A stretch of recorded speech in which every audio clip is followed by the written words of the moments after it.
Assalamualaikum, hai Sobat Ars. Selamat datang di OSIS Start Today. Tema podcast hari ini bertemakan life skill sejak dini atau yang biasa disebut dengan kecakapan hidup. Perkenalkan, nama saya Syafika Putri Akila dari kelas 7 Ibnu Tufail yang akan menemani kalian di podcast pada hari ini.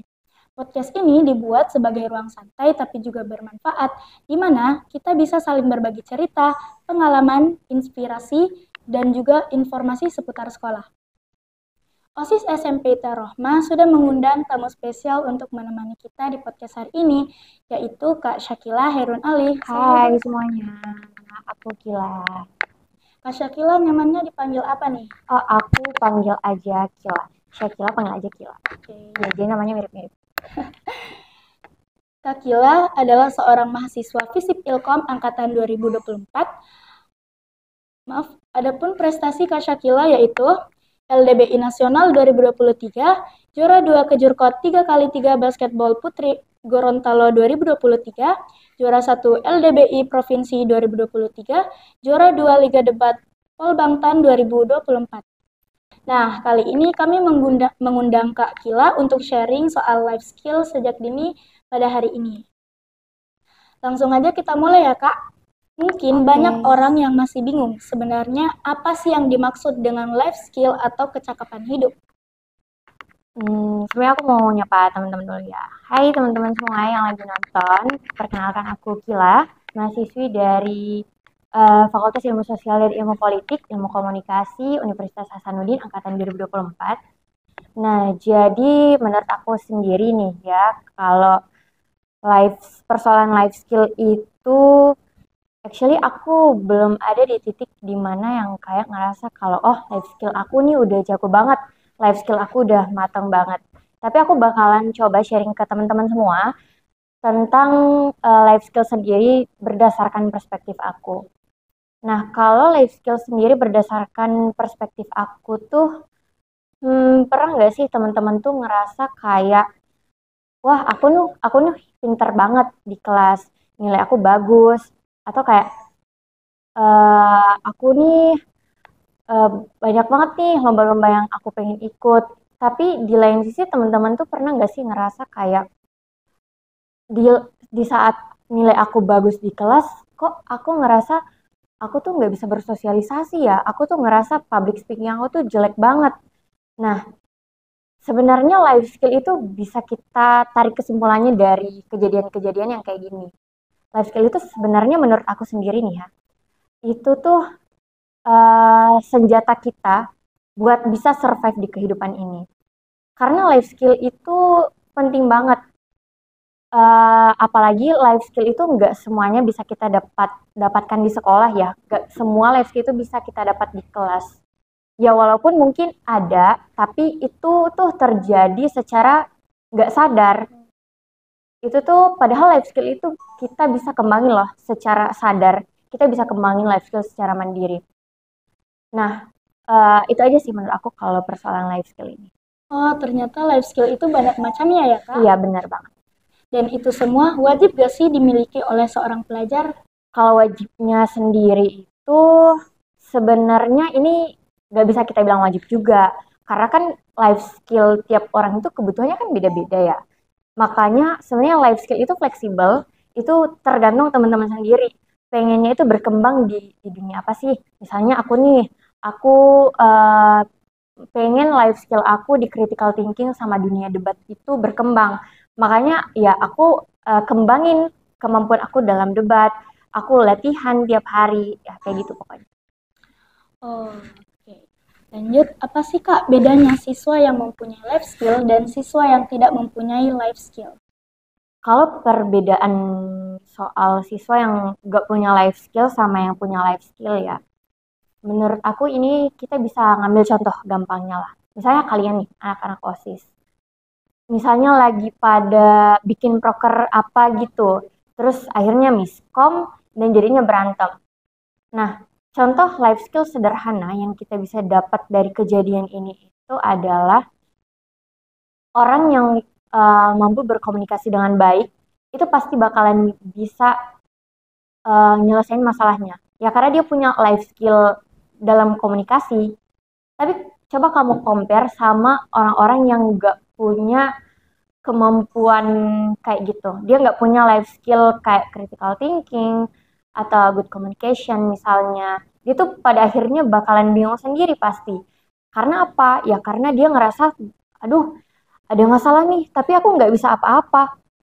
Jadi kalau misalnya perbedaannya itu sih, jadi buat teman-teman, usahakan jangan cuma fokus berorganisasi, tapi fokus juga kembangin life skill-nya. Karena aku yakin ini tuh pasti bisa mendukung kegiatan-kegiatan kalian buat ke depannya.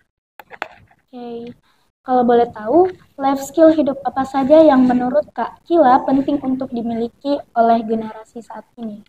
Nah, kalau soal life skill yang penting buat kita kembangin saat ini, itu sebenarnya ada banyak ya. Cuma kalau dari diri aku sendiri nih, menurut aku life skill yang penting buat dikembangin sekarang itu ada 3.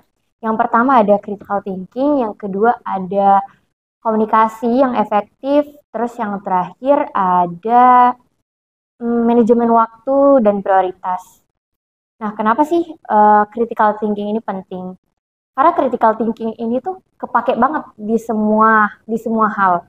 Kamu mau nyelesain masalah, kamu mau nentuin SNBP mau kemana, kamu mau nentuin cita-cita kamu juga, itu kan semuanya pakai critical thinking. Atau kamu lagi berantem sama temen aja nih, hal sekecil itu, ya pasti kamu bakalan butuh critical thinking buat nyelesain masalah kamu kan. Karena itu kenapa aku bilang critical thinking ini penting banget buat kita, ya karena critical thinking ini bakalan mampu untuk mendukung kita dalam banyak hal. Even yang basic-basic aja nih, critical thinking itu ngebantuin banget sampai hal besar sekalipun. Misalnya kalau kamu udah kuliah nanti, kamu kamu bingung nih sama pembelajaran kamu di kuliah misalnya, itu kan juga pakai critical thinking. Atau kamu bingung mau nentuin ekskul atau UKM apa, itu juga bakalan pakai critical thinking karena kamu bakalan mikir kayak, oh apa sih ekskul atau UKM yang pengen aku ambil buat ngembangin diri aku sendiri. Nah, terus untuk komunikasi yang baik, aku rasa aku udah jelasin tadi ya. Sebenarnya iya sih, komunikasi itu penting banget. Ini bukan karena aku anak ilmu komunikasi, jadi aku bilang ke teman-teman kalau, aduh ilmu komunikasi penting banget nih, enggak ya. Cuma kayak emang aku ngambil ilmu komunikasi pun karena aku ngerasa kayak hmm, dengan berkomunikasi yang baik itu kita tuh bisa mencapai banyak hal loh. Kayak apalagi nggak semua orang mampu kayak berdiri di depan, ngomong di hadapan banyak orang. Itu salah satu hal yang jadi pertimbangan aku buat ngambil ilmu komunikasi juga sih sebenarnya. Terus kalau persoalan manajemen waktu dan prioritas. Nah, sebenarnya sebenarnya aku pun kadang tuh masih bingung banget nih teman-teman. Soal manajemen waktu aku tuh gimana? Karena aku harus mikirin kuliah aku, belum aku harus mikirin UKM dan ekskul. Terus belum lagi misalnya aku sibuk latihan debat tiap hari. Nah, itu apalagi aku juga pasti pengen nih main sama teman-teman. Aku juga pengen dong kayak uh, bergaul sama teman-temanku, main sama mereka. Nah, ini kenapa aku bilang manajemen waktu itu penting. Kalau dari aku sendiri, aku tuh punya kebiasaan nonton A Day in My Life-nya orang-orang di YouTube. Nah, ini itu aku lakuin semenjak aku masuk kuliah, karena aku ngerasa kayak, kok hidup aku gini-gini terus ya, kayak kayak nggak ada menarik, kayak monoton tiap hari aku gini terus. Terus aku juga kadang ngerasa jenuh sama kebiasaan-kebiasaan jelek aku yang sebenarnya ini tuh repetitif. Jadi aku tuh bingung mau stop ini terus ini semua tuh gimana. Jadi cara aku adalah aku nonton A Day in My Life. Siapapun itu, aku nonton A Day in My Life-nya di YouTube. Fun fact, aku bahkan bisa nonton A Day in My Life-nya itu tiap hari. Karena ini tuh bahkan pagi ini nih sebelum kesini aku juga sempetin nonton A Day in My Life orang. Karena uh, kan orang-orang tuh beda-beda ya. Cuma dari aku sendiri dengan nonton A Day in My Life itu, aku ngerasa aku tuh punya motivasi buat melakukan sesuatu. Kayak si orang ini dia bikin konten kayak, oh, a day in my life, memulai kehidupanku di jam 6 pagi. Nah, aku tuh jadi kayak, oh gimana ya kalau aku juga mulai beraktivitas di jam 6 pagi, biar aku bisa lebih produktif. Jadi kayak ini tuh udah jadi kebiasaan yang sangat penting sih buat aku. Jadi kayak bahkan teman-teman aku tuh sampai ngomong kayak, ini orang kehidupannya bergantung ada in my life. Karena kayak aku mau makan pun, aku tuh nyesuaiin kayak orang-orang produktif yang aku nonton di YouTube tuh, dia makan paginya apa sih yang sehat? Atau dia makan siang itu sebenarnya jam berapa sih biar lebih teratur? Atau kayak dia tidurnya kapan ya biar dia tuh bisa ngerasa lebih fit pas bangunnya. Terus kalau soal prioritas, ini tuh tergantung kita butuh dan pengennya itu apa ya. Misalnya aku nih prioritasnya eh, buat anak kuliahan. Kalau misalnya buat anak kuliahan tuh mereka biasanya bingung nih mau prioritasin kuliah, himpunan, apa UKM. Nah, aku rasa kayaknya adik-adik juga gitu deh. Kadang kayak bingung nih mau fokus belajar di sekolah, apa kita fokus organisasi aja buat nambah life skill. Ini tuh sebenarnya tergantung kebutuhannya kalian aja teman-teman. Karena kayak ada orang-orang yang pengen kayak, oh aku pengen nilai aku bagus semua, biar aku masuk eligible, terus aku SNBP. Tapi ada juga teman-teman yang kayak, aku pengen banget deh bisa ngomong lancar di depan banyak orang, atau kayak, iya aku pengen banget deh jago di satu hal gitu, aku jadi ahli di satu hal. Nah makanya aku bilang prioritas itu balik lagi ke diri masing-masingnya. Cuma kalau buat diri aku sendiri, itu awalnya aku juga bingung nih, aku bingung mau fokus kelas, mau fokus UKM apa fokus debat ya. Tapi akhirnya ya gitu, aku memutuskan apa sih prioritas buat diri aku sendiri. Jadi aku tuh ngambil prioritas kalau, oh berarti sekarang aku pengennya aku prioritasin kelas, terus aku juga prioritasin dunia debat aku, karena aku ngerasa kayak, oh aku pengen pengen banget jago di sini. Jadi prioritas itu ya balik lagi ke teman-teman sendiri. Kalau Akila nih, kira-kira kamu apa sih pengen apa gitu? Siapa tahu aku bisa bantuin kamu buat ngelihat prioritas kamu tuh kira-kira apa sih yang bagusnya? Mungkin kamu kan sebagai anak OSIS nih ya, kamu pasti pengen banget ya kayak ngembangin public speaking kamu. Nah, aku tuh juga dulu kayak kamu. Aku tuh dulu kayak, duh gimana ya buat memulai ngomong sama orang lain, tapi kita tuh misalnya nggak takut. Karena dulu aku tuh takut banget sebenarnya buat ngomong sama orang lain. Tapi aku tuh mulai untuk ngelawan rasa takut aku tuh semenjak aku masuk SMA. Karena orang tua aku pun bilang kalau sebenarnya sebenarnya ketakutan yang aku hadapin itu sebenarnya nggak ada. Tapi ketakutan yang aku hadapi itu diri aku sendiri. Kayak aku tuh bukannya takut sama orang, aku tuh bukannya takut eh, buat ngomong sama orang, tapi tuh aku takut sebenarnya sama diri aku sendiri. Aku tuh takut salah ngomong. Padahal salah ngomong itu nggak apa-apa banget loh sebenarnya.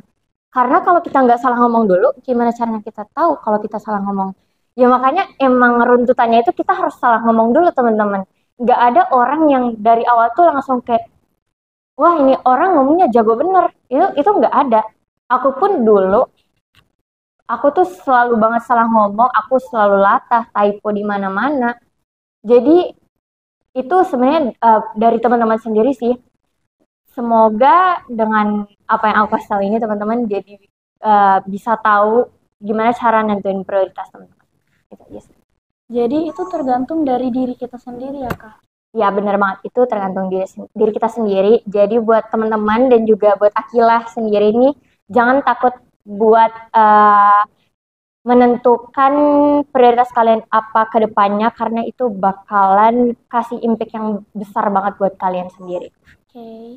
Kalau boleh jujur nih Kak, Banyak anak muda sekarang yang punya nilai akademis tinggi tapi gampang stres dan insecure. Apakah itu artinya mereka kurang life skill? Sebenarnya kalau kurang life skill ya, kalau permasalahan ini sebenarnya ada dua perspektif nih teman-teman menurut aku. Menurut aku tuh bisa iya dan bisa enggak. Dalam kasus iya, bisa jadi iya. Teman-teman yang akademiknya udah jago banget, itu tuh mereka belum punya life skill, contohnya kayak ngatur emosi dengan baik. Ngatur emosi dengan baik itu juga sebenarnya life skill loh. Karena banyak orang di luar sana yang dia udah jago banget, udah keren banget, tapi ternyata dia dia emosian misalnya, atau dia gampang nangis misalnya. Itu sebenarnya life skill lah teman-teman. Nah, kenapa aku bilang dalam kasus iya, kayaknya dia itu belum mampu buat ngontrol emosi dengan baik, karena gimana ya, kalau misalnya teman-teman udah ngerasa bisa di satu hal, tapi akhirnya ngerasa insecure, ya aku rasa itu adalah permasalahan dari diri masing-masing. Ketika kita itu gak mampu ngontrol emosi dengan baik, kita tuh bakalan banget ke distract teman-teman. Misalnya, misalnya kita jadi anak OSIS nih. Nah, terus ada orang-orang yang misalnya bilang, ih, mentang-mentang anak OSIS gini lah gitulah. Terus akhirnya teman-teman anak-anak OSIS jadi down nih. Nggak gitu caranya. Caranya adalah kamu tuh harus kontrol emosi kamu dengan baik. Nah, karena kalau misalnya kamu udah mampu ngontrol emosi kamu dengan baik, kamu tuh mampu menyikapi hal ini dengan baik juga. Misalnya ada teman-teman yang misalnya melanggar proker OSIS nih misalnya. Nah, itu tuh kalau misalnya teman-teman nggak mampu mengontrol emosi teman-teman, itu tuh bakalan banyak masalah yang terjadi. Misalnya bentrokan nih antara teman-teman yang OSIS sama non-OSIS. Tapi kalau misalnya teman-teman mampu untuk mengontrol emosi dengan baik, teman-teman tuh pasti bakalan kayak, oh kita adain musyawarah aja nih teman-teman. Kira-kira apa sih yang perlu diperbaiki dari teman-teman OSIS? Terus gimana juga kita bisa ngasih pengertian ke teman-teman yang non-OSIS gitu. Terus kalau dalam kasus yang enggak pun, aku bisa bilang ini terjadi karena stigma dan perspektif masyarakat. Karena ya stigma yang menyebar di masyarakat tuh pasti kayak, oh nilai itu penting. Kamu tuh dianggap orang, kamu tuh dianggap orang cerdas kalau kamu ranking misalnya. Atau kalau kamu dapat sertifikat, kamu juara di suatu lomba. Padahal menurut aku ini nggak sama sekali loh teman-teman. Orang yang cerdas itu sebenarnya dia fleksibel. Karena cerdasnya orang tuh beda-beda. Ada yang cerdas di kelas, ada yang cerdas di ekskulnya misalnya, ada yang pintar matematika, ada yang pintar main basket, kan beda-beda. Nah, karena itu aku bilang kayak kalau dalam kasus itu bisa jadi juga, kalau dalam kasus yang kamu bilang tadinya, bisa jadi itu juga enggak karena ya ini sebenarnya persoalan stigma masyarakat. Jadi aku mau tanamin ke teman-teman semua kalau yang penting itu bukan cuma nilai di kelas, bukan cuma bagaimana teman-teman itu menghadapi soal-soal ulangan misalnya. Itu tuh bukan cuma persoalan itu teman-teman, tapi juga persoalan bagaimana kalian bisa survive di luar kelas itu sendiri. Itu sih. Oke, buat kalian yang lagi merasa bingung mau kemana atau merasa ketinggalan sama teman-teman, kalau menurut Kak Kila nih, kira-kira apa saran yang paling tepat untuk mereka? Kalau misalnya teman-teman itu ngerasa ketinggalan sama yang lain, saran dari aku yang paling realistis adalah mulai aja dulu. Kenapa mulai aja dulu? Orang-orang tuh gak tahu loh kalian itu punya basic apa sih. Gak semua orang tahu. Kalian mau ikut lomba debat. Orang-orang tuh gak tahu kalian itu jam terbangnya di dunia debat berapa lama. Orang-orang nggak tahu kalian udah latihan berapa lama. Itu nggak ada yang tahu teman-teman. Yang tahu itu cuma diri kalian sendiri. Makanya itu aku bilang, kalian itu kalau merasa ketinggalan, itu jawabannya adalah mulai aja dulu. Karena kalau yang kalian khawatirkan itu persoalan aduh aku pengen ikut lomba MTK nih, misalnya Olimpiade MTK. Tapi aku ngerasa, aduh materi aku masih kurang deh kayaknya. Teman-teman tuh nggak bakalan tahu hasilnya nanti gimana kalau teman-teman tuh nggak bakalan mulai. Karena misalnya gini, kayak aku nih, aku baru-baru ini ikut seleksi lomba kompetisi debat mahasiswa Indonesia. Itu tingkat universitas. Itu awalnya aku nggak ada kepikiran sama sekali buat ikut karena aku tuh mikirnya gini awalnya. Aduh, aku nih siapa sih? Aku nih juga kayaknya masih maba kemarin sore deh. Aku juga baru mulai deh kayaknya. Aku tuh ngerasa kayak ini udah pasti aku bakalan kalah sama kakak-kakak tingkat yang mulainya tuh udah dari tahun lalu. Mereka tuh udah latihan lama. Tapi kucuk-kucuk temenku datang, teammateku ini datang, terus dia tetap maksa buat ngajakin ikut KDMI ini dengan dia ngomong kayak gini. Sebenarnya kita ikut ini tuh kita nggak perlu loh, kita nggak perlu mikirin ih gimana nanti kalau kalah, kalau nggak masuk sampai grand final gimana.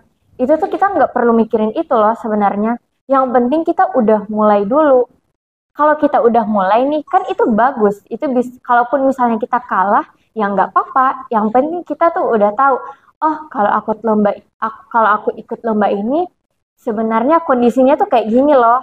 Atau ini loh yang perlu aku improve. Jadi tahun depan tuh aku bisa uh, lebih baik lagi kalau ikut lomba yang sama gitu. Nah, makanya temenku itu bilang kalau ini nggak apa-apa, kita cek ombak aja dulu, cek ombak aja. Dan iya, aku bersyukur banget ketemu sama teammateku ini, karena setiap ikut lomba bareng dia, dia itu nggak pernah bilang kayak, ikut lomba ini yuk, siapa tahu dapat juara satu, siapa tahu dapat dapat juara dua, atau siapa siapa tahu hadiahnya lumayan. Itu dia nggak pernah ngomong gitu. Tapi dia pasti selalu ngomong kayak gini, Kil, ikut lomba ini yuk, cek sikon, cek ombak, cek ombak. Nah, makanya itu aku bersyukur karena ini tuh nggak bikin aku jadi nge-pressure diriku sendiri. Karena aku ngerasa kalau kalau patokan dari awalnya itu adalah juara satu atau patokan dari awalnya itu dapat medali, itu tuh pada akhirnya bakalan nge-pressure diri kita sendiri. Jadinya apa? Jadinya ya chaos.